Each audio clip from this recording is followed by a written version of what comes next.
Hey everyone, Mike from Bound for Freedom here today in the garage, actually outside, working on the LX. So with the 100 series, the charging system works good, but not great, especially when you start adding a second battery, start adding accessories and stuff like that. You want some reserve.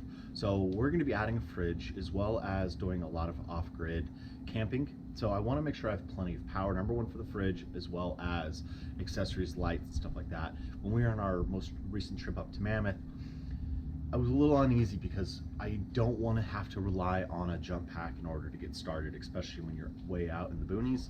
It's just not something I'm comfortable with.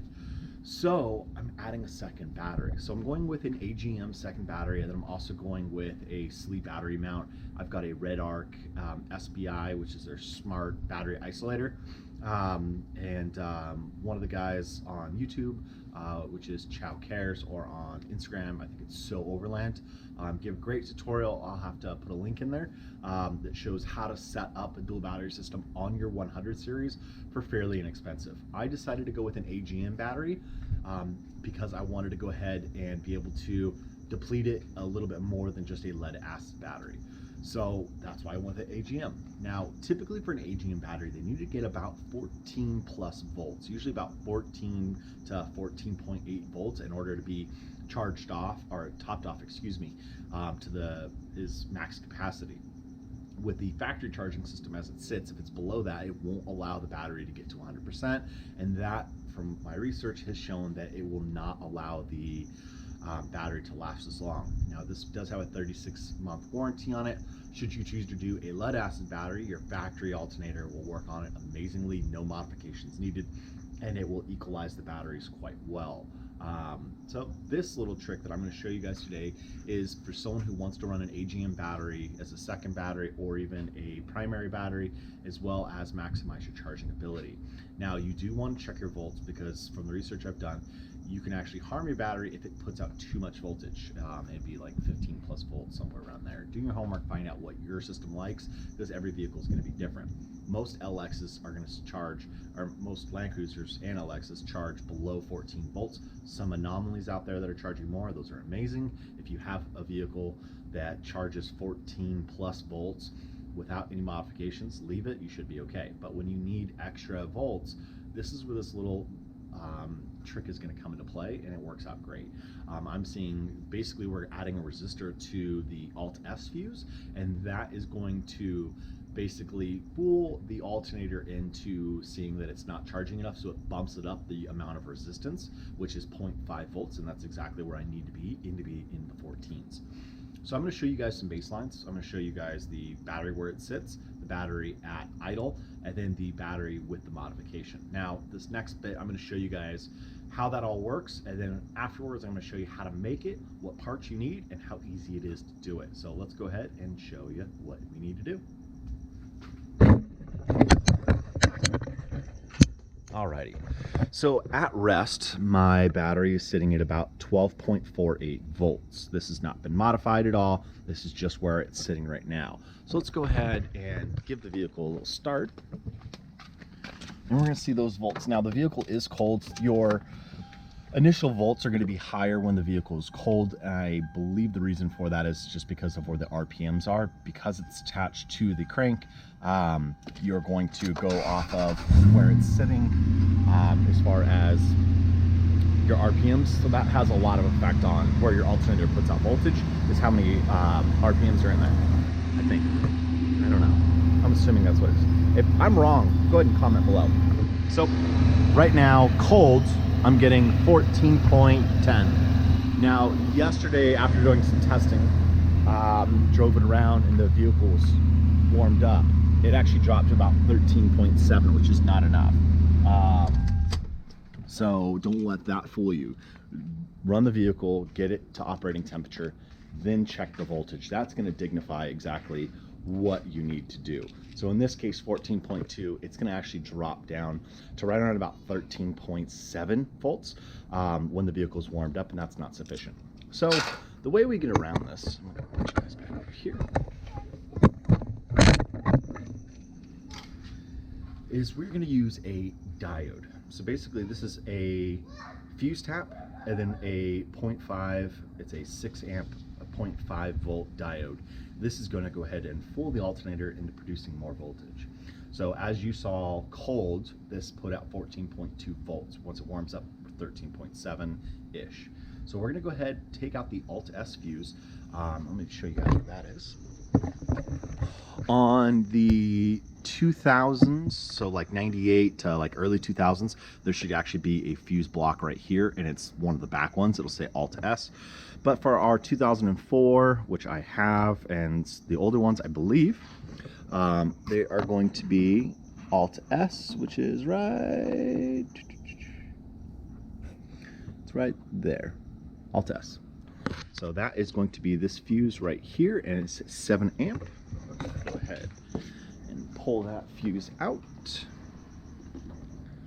We're going to go ahead and apologize, it's a little shaky. Do this one-handed.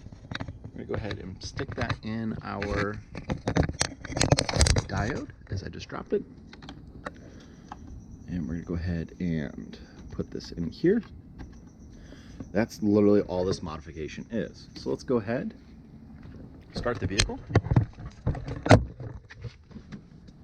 I have a key. I always do this. My apologies. Now we're cooking. All right. Again, this is cold voltage. Boom.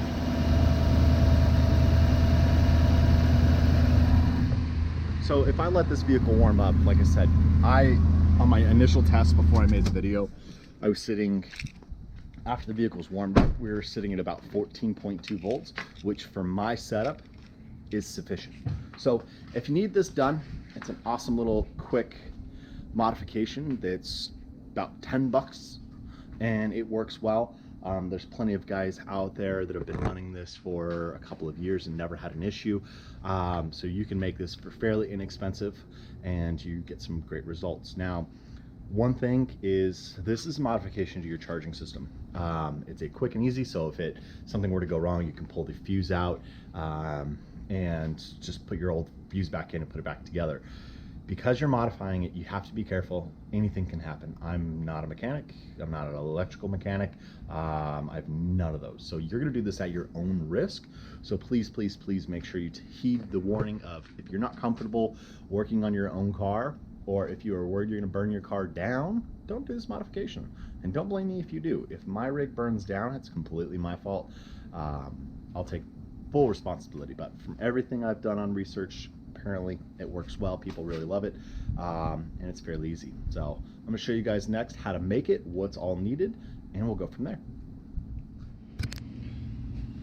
So now we have the proof of concept. We've shown that the voltage jumps up over 14 versus the 13 that we were at. Let's go ahead and make it. So we're going to go ahead and start off with our fuse connectors. It is going to be from China. But yeah, it is going to be a link in Amazon. Basically what it's going to look like is, I've kind of screwed this up because I've had 3 and I've had to do some testing on it. So it's going to look like this here. So what this is going to do is you're going to go ahead and gently cut this piece off, and that's going to go ahead and give us this piece here. I went ahead and used a flathead screwdriver just to kind of open this up a little bit so we can drop some solder in there and we'll be good to go. So let's go ahead and get it all worked up. Next, you're going to go ahead and take your 6A, which is your 50 volt rectifier. And we're going to go ahead and make sure we do it the right way. As we've seen, doing it the wrong way doesn't provide the best results. Go ahead and get us all squared away. So we're going to go ahead and, first things first, let's go ahead and put this in here. And we're going to go ahead and just drop some solder in there.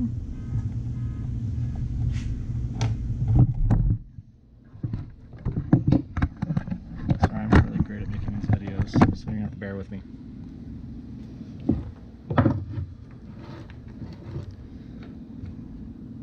Now on these rectifiers, these diodes, rectifier diodes, I use the silver band, and we're going to go ahead and push this in. Take some solder, done.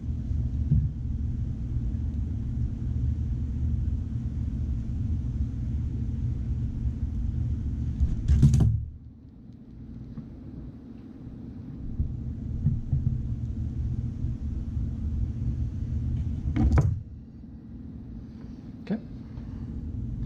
Now we're going to go ahead and bend this up and over and into the little slot there. And we're going to go ahead and kind of push it to the edge here so we have enough space to drop some solder in there.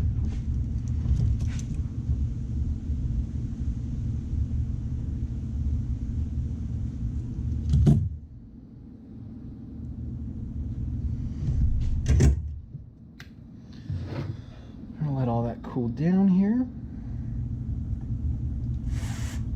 And I'm just going to go ahead and do a quick pull test to make sure none of this falls apart.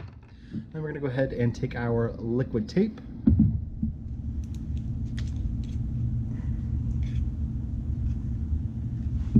we're going to go ahead and brush it on here just to cover everything up.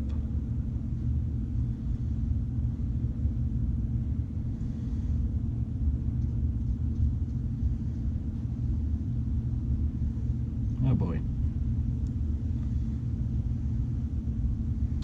Yeah, this is not my specialty, so I apologize if you guys are like, oh my god, it's all over the place. Yeah, that's usually how it works. Anti-seize? Yeah, I look like the Tin Man.